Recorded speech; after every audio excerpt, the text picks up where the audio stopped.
Hello and welcome to the podcast. The BBC's big financial squeeze continues as more journalists like Stephen Sackur depart and more series on Radio 4 are quietly put down. It is as if the corporation does not wish to draw attention to its belt tightening. Meanwhile, it's attempting to maximise revenue wherever it can be found, hence the investment in news for the United States and the curtailing of access for those abroad to domestic radio services for which they have not paid. For them, BBC Sounds is to be switched off. Non-UK listeners will be able to find some of those programmes, which will be advertiser-supported, via bbc.com, but the details are still a bit hazy. Someone who's greatly concerned about this is the presenter of Round Britain Quiz, Kirsty Lang, who lives in London and Vienna and is married to another Radio 4 regular, Misha Glenny. Kirsty began her BBC career in 1986 and worked as Central Europe correspondent for the BBC World Service and as a reporter on Newsnight. After a stint as the Sunday Times Paris correspondent, Kirsty went on to present Channel 4 News. Since 2002, she's been a stalwart of Radio 4, presenting Front Row, Last Word, and the aforesaid Round Britain Quiz. Kirsty Lang, welcome to the podcast. I was just looking at your career. Is there any job in the BBC you haven't done? I mean, you've been in news, you've been in the arts, you've been in foreign... And what have you not done in the BBC? Light entertainment, although I suppose Round Britain Quiz does come under the entertainment banner. Yeah, no, I would say on the whole, I spent most of my career in news and current affairs, and then sort of segued over to arts reporting later on. But I still see myself basically as a news and current affairs person, I would say. And you're a person, obviously, who've got a certain sensibility, shall we say, about the rest of Europe or Central Europe, because you're married to Misha Glenny and spend a lot of time in Vienna. As a result of that, have you met many people who are worried, concerned about the BBC plans to, as they might see it, cut them off from BBC domestic radio programming? I certainly have. So early on in my career in the BBC, in 1989, I was posted by the BBC World Service to Budapest, which is indeed where I met my husband-to-be, Misha Glenny, who was in Vienna. So I spent, quite a lot of my sort of formative years as a correspondent abroad. And in those early years, you only had access to the BBC World Service on shortwave. Along comes the internet. And I remember kind of thinking, gosh, this changes everything about living abroad for me, because I can now, listen to Radio 4 whenever I want to. I can listen to Radio 3, Radio 2, Radio 6 music, all of these things that I enjoy at will, no matter where I am in the world. I live sort of half in Vienna now, where my husband runs an academic institute, the IWM, and half in London, depending on, my work and so on. But for so many people, obviously I know a lot of people who live overseas. BBC Sounds and listening to Radio 4, lots of BBC stations overseas becomes, a really vital lifeline, a connection with home. And frankly, the quality of what you get on the BBC, I think you're very hard pressed to find that kind of quality elsewhere. I lived in the US for about a year. I was a visiting professor at Columbia University. I've made a big effort to listen to national public radio. But honestly, some of the best content on it came from the BBC. But it's full of adverts, and they endlessly do fundraising drives. And well, some people will be listening to this and thinking, well, we're delighted for people to do that. But hold on, there's a difference between them and us. We are licence repayers. People listening abroad probably aren't. They're getting something for free. We're having to pay for it. There's a basic injustice here. And given the big squeeze going on, which has to be, well, the BBC is quite right to look for revenue from those who are listening abroad. Now, the first thing you would think they would do is to say, well, okay, you can have there's a sort of foreign license fee, but there's no way that people can work out of doing that. You'd have to do it digitally. People will have to subscribe. There's no technical way of doing it. So the way they're going for is to try and make people listen to BBC Radio through a system, which means that they can put advertising and other things on. Now, do you have any sympathy for the BBC and for people who think, well, why should you get it all for free? I have complete sympathy, actually. First of all, the BBC let us not forget, has suffered cuts of something like almost 40% in the last 10 years.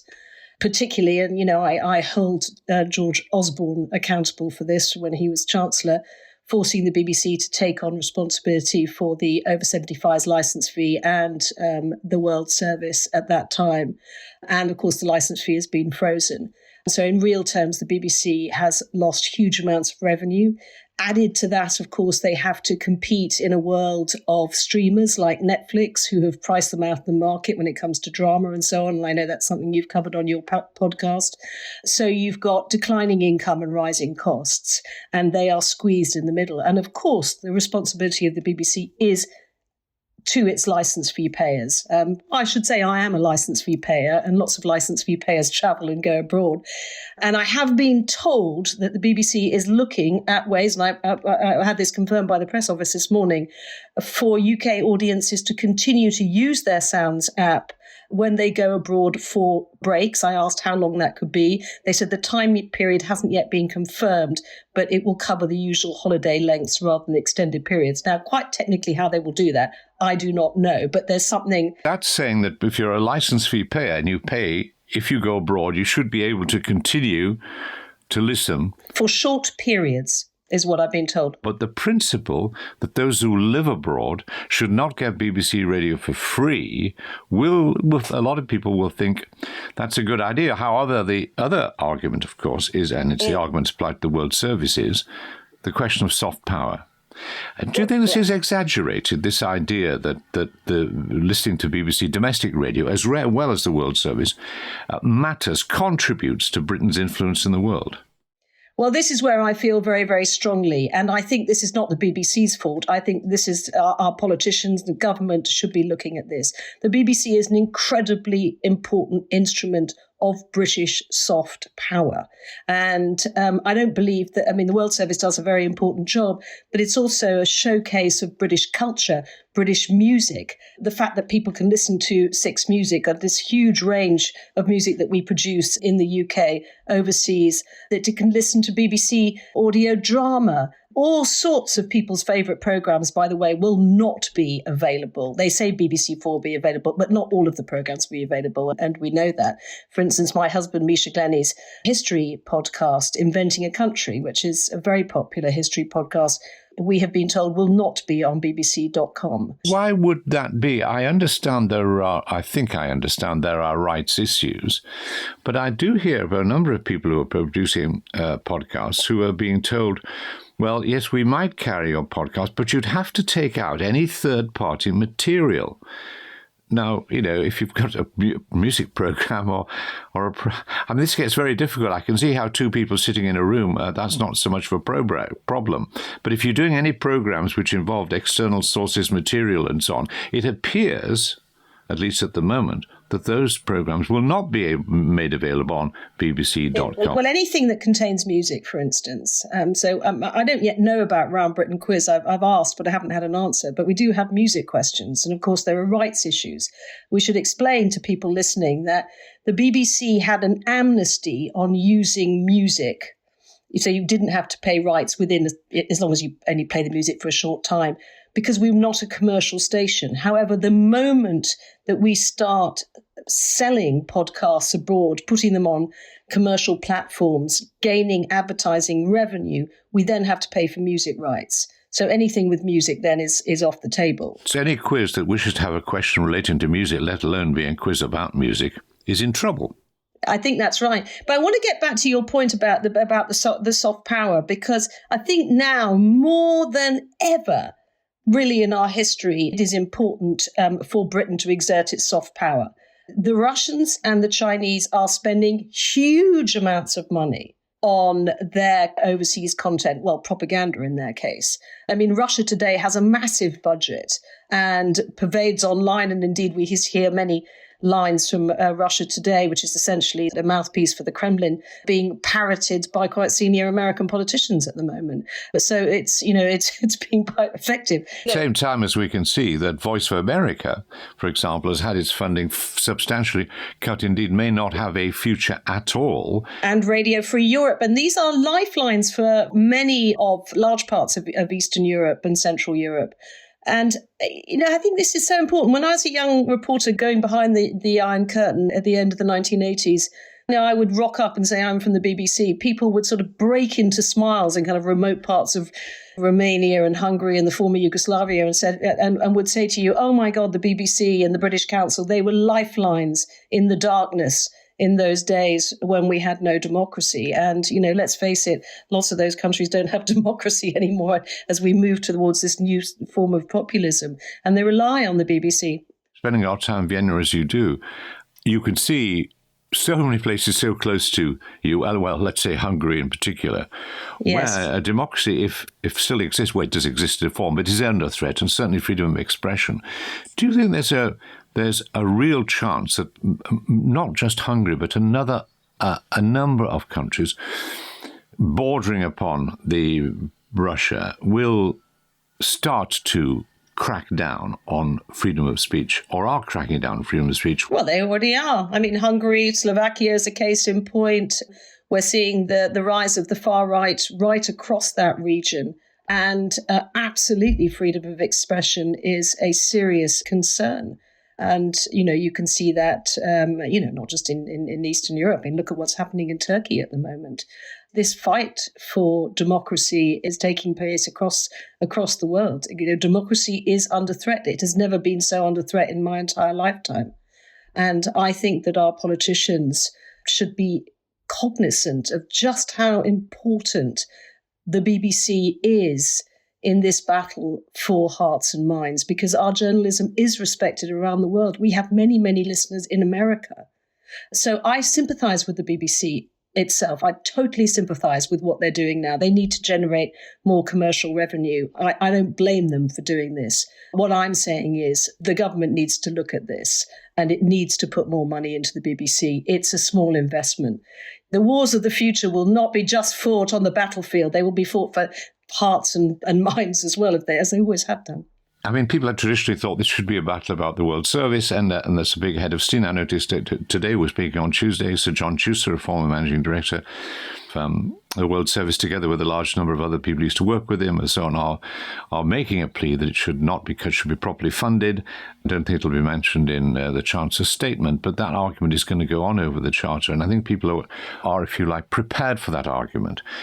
They're not sort of woken up to the argument that you're putting forward about the importance of being able to listen to, say, Radio 4 in Europe as well. That might be a bit of a harder sell, as I say, with this idea, well, if you don't pay the license fee, you shouldn't get it. Do you think that a lot of people in Europe who listen to sort of Radio 4, whatever, if there could be a means of direct subscription, would be prepared to pay for the service? Because it would cost, actually, peanuts, really. Well, I've certainly been contacted by a lot of people via social media who live overseas and are BBC listeners, and who say they would be only too happy to pay a subscription for a subscription service. I've been told within the BBC that they think that would be very expensive to set up, which is possible. And this is, again, the problem the BBC has. It's so cash-strapped. Could it even make that investment? Certainly, I know so many people would be very happy to pay for iPlayer overseas. And of course, we did, initially we used to be able to watch iPlayer overseas. Now you can with a VPN. Although I should say it's a virtual private network, I should say that it's becoming harder and harder. The BBC system, they're detecting whether you use a VPN or not. And I find I quite often have to change my VPN. And for lots of people, older people who aren't that technically savvy, having to put a VPN on your phone to listen to BBC Sounds, it will be possible. You will be able to do it. It's not ideal, though. And you will find that various other things go wrong with your phone because it'll start blocking various bits of data because it thinks you're in a different country. What strikes me about this, though, is that I don't know the exact sums involved, but when we're talking about radio abroad, we're talking about we are talking about very small sums of money in relation to the BBC's overall income. And yet, the people who are going to feel badly about this are among the BBC's strongest supporters. So you've got this paradox that you're not saving a lot of money and you're alienating a lot of people who would actually defend the BBC primarily for Radio 4 or for the World Service or whatever. I mean, it's not smart politics, is it? It isn't. I mean, I question really. I mean, they say that this is to generate a commercial revenue through podcasts. am a little bit cynical about how much money podcasts generate. In my view, there's a few podcasts that make money, mainly made by Goldhanger in this country, good, hats off to them. The rest is politics, the rest is history. But most podcasts, really 95% of them don't make much money, don't make any money. That is certainly my experience. I have to say, yes, not that we're trying to make money. I'm sure for you this is a labour of love. Yeah, no. What it is, what a podcast is, seems to me. I correctly identify there's a handful that make money, but essentially, for many people, it's a way of advertising your wares, and you make your revenue if you're a stand-up comedian by people attending and paying for performances when they come to your town, not by the podcasts you make. Equally, occasionally, people like Alistair Campbell and so on can fill the Albert Hall, but most of us can't. So, or you've got a book or whatever, but it's a way of, if you like, podcasts of drawing attention to something for which you do get paid, but the podcast itself doesn't. And I think, in some ways what we had with podcasting is what we had at the beginning when Channel 4 started, which was quite a built-up amount of creative energy that found itself, and people who found themselves under the conventional systems not working the way they want to, and not able to perhaps express themselves in the way they wanted to. So when Channel 4 started, you had this sort of explosion. I had to say it had unforeseen effects, and it's all relatively quietened down. So maybe we're seeing that with podcasts. I have a question mark in the long term about that. But certainly as a source of revenue, the danger, obviously, about all of these things is that you start producing those things which raise the most revenue for you. Well, you don't need a public intervention for that, do you? Let the private sector look after that.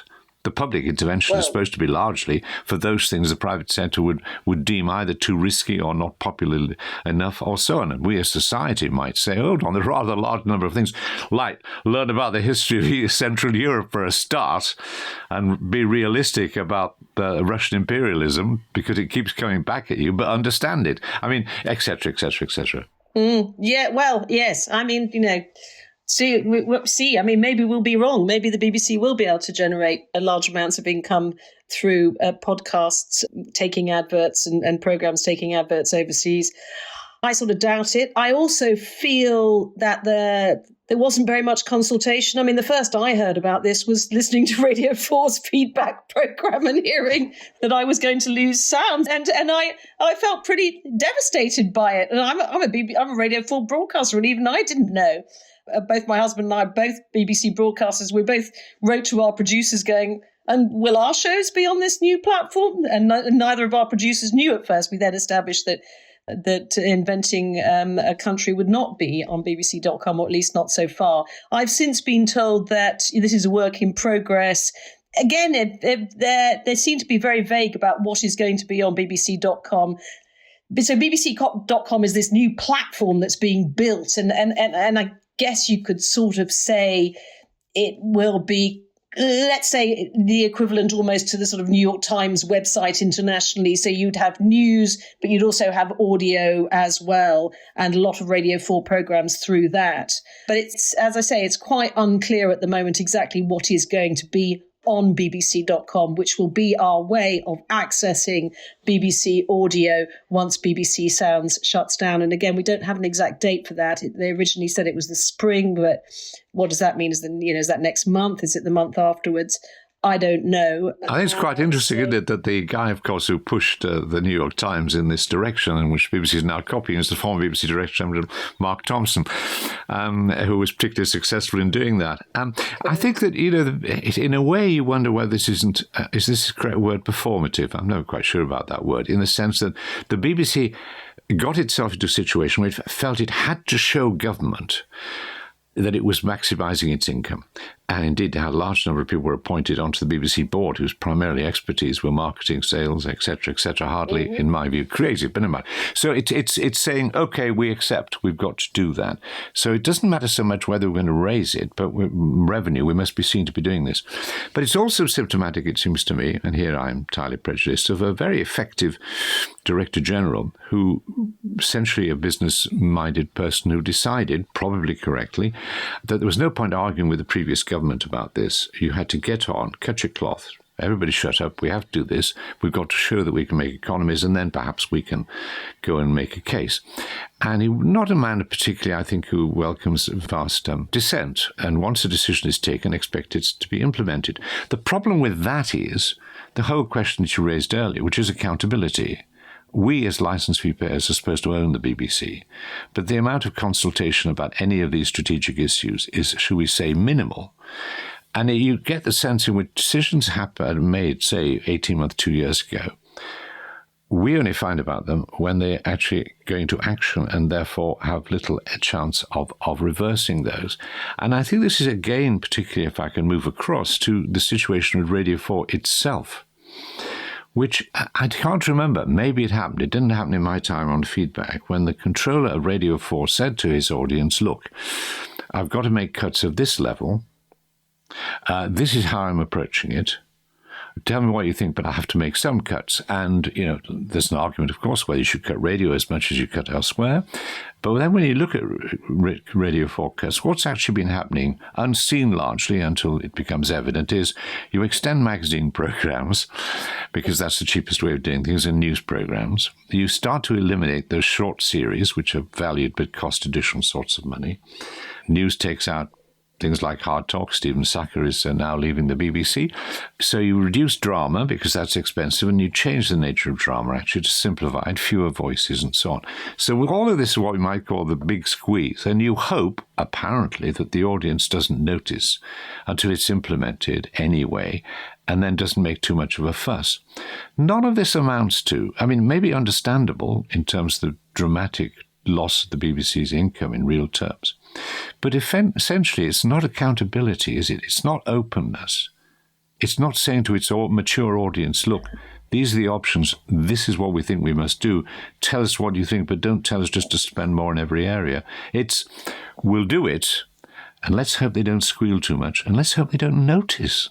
Well, I got a certain amount of sympathy with the controllers of Radio 4, because every time they've announced changes in the past, let's think all the way back to, was it James Boyle, who brought in Front Row, the arts programme that I presented. Oh, the Scottish Bird he was called, yes. He made quite a few changes to the Radio 4 schedule, and the backlash was absolutely huge. Every time a controller tries to change the schedules or tries to consult, Radio 4 listeners do not like change. But Kirsty, that's a different question, isn't it? It's a yes, but I'm just prefacing it with I have some sympathy with it's not an easy thing consulting a Radio 4 audience, because they'll be against you.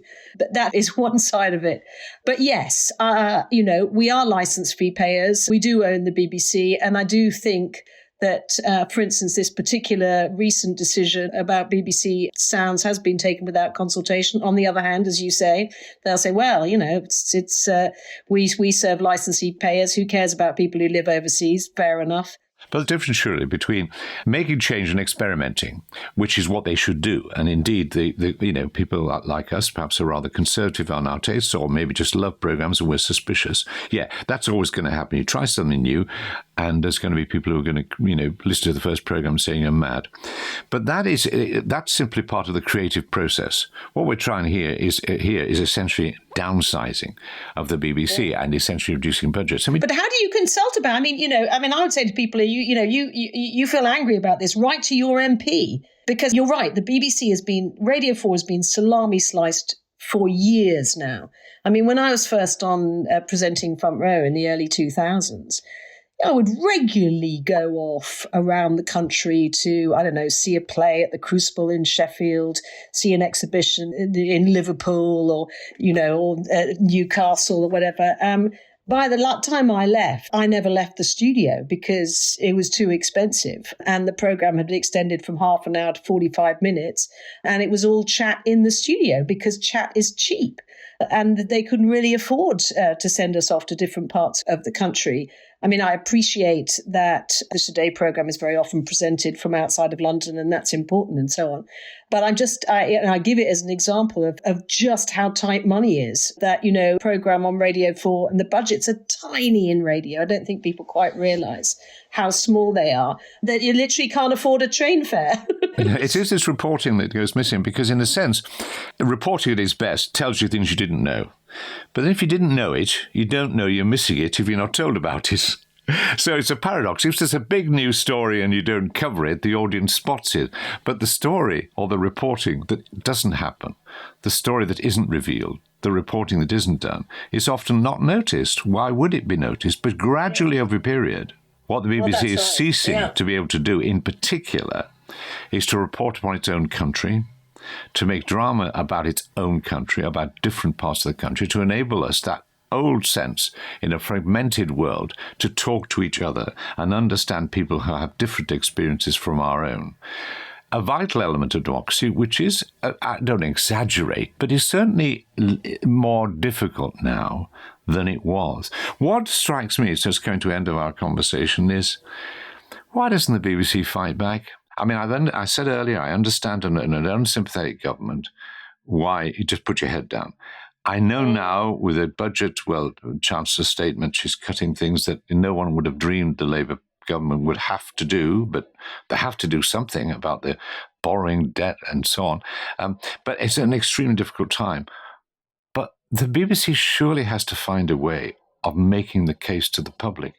I'm struck by the fact that it still hasn't, and here we are, very close to charter renewal, really not put forward a vision for what is possible. The BBC role in the arts, in music, I would say, in religion, in local journalism and so on, a vision of what the BBC should do or could do, and then yet have a debate about how much we can afford. But we want the vision, and we also want the BBC to be open about what it is doing in terms of what I've called the big squeeze. Not saying, okay, fine, if the public don't want to pay for it, that's fine, that in the end. But the public should know in time to make a decision. So I just find this, for me, relative silence of the BBC at the top. Yes, the BBC's always been timid about that. I remember getting very angry at Tony Hall, I think in 2015, when George Osborne forced him to take on, he was the then Director General of the licence fee for the over 75s, and before that the World Service, thinking, why don't you go public with this? Why don't you appeal to the public over the heads of the politicians? It's risky. Of course, the BBC has always had to deal with a quite right-wing press and a Murdoch press, which is extremely anti-BBC. And I speak as somebody who used to work for the Sunday Times. I know how they relish having a story that bashes the BBC.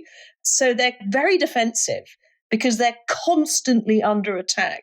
And look at the waves of it. I mean, I worry about Tim Davie, the Director General right now. How does he? You're absolutely right. He needs to have a vision for the next licence fee negotiations, which are only 2 years away, and a big vision. But he's constantly firefighting. I don't think people have any idea of the pressure that the BBC has come under on both sides during this conflict in Gaza, from the Israeli lobby, from the Palestinian lobby. It's massive all the time. At the Daily Telegraph, day after day, the BBC has been called by some people, the Hamas broadcasting organisation. Oh, it's ludicrous. I know, absolutely ludicrous. So you can understand why they're defensive, because they're constantly being fired at instead of appreciated and cherished. And I think too many people in Britain take the BBC for granted. I've lived in lots of other countries. I've seen the quality of broadcasting elsewhere, and we are extremely lucky. And what I fear is that, we won't know it until we've lost it. We should be cherishing the BBC. We should be writing to our MPs. We should be lobbying the government. We should be saying, let us save this important national asset. Kirsty Lang, thank you very much. But before you go, I want to ask you one question about your present role in Round Britain Quiz, which is, how tempting is it to give extra clues to the contestants? I mean, do you have a producer in your ear saying, no, you can't give them any more help? How difficult do you find that? No, I don't have a producer in my ear. I have to do it on the hoof. It's very tricky coming up with the clues because if they're stuck, then that makes for quite boring listening back home, sort of long periods of silence where people look at me pleadingly and go, I have no idea. I can't answer this. So you're always thinking of the listener. how do I make this more interesting? And I'm always hoping that it's like a parlour game and that people at home are joining in on Round Britain Quiz.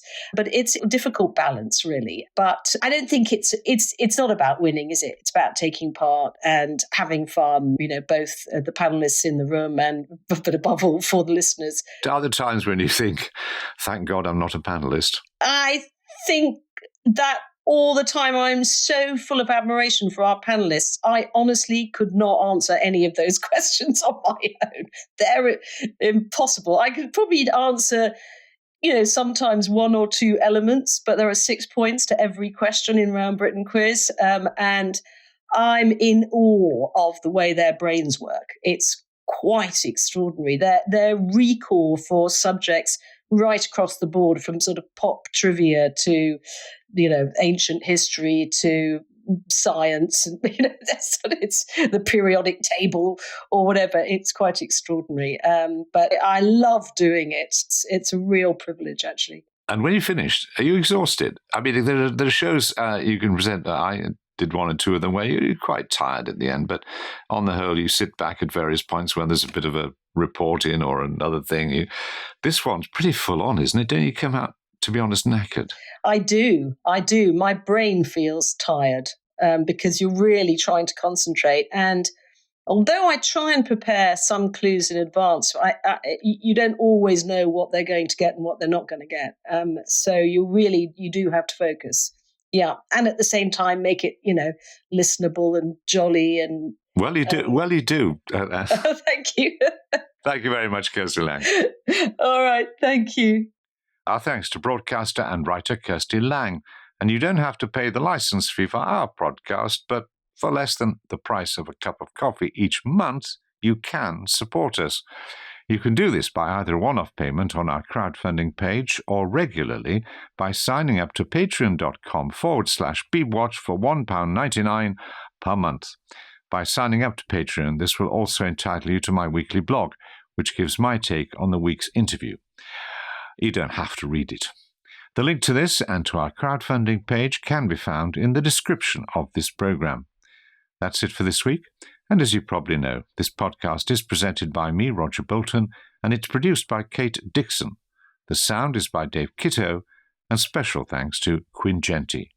It's a Good Egg production. Until next time, goodbye.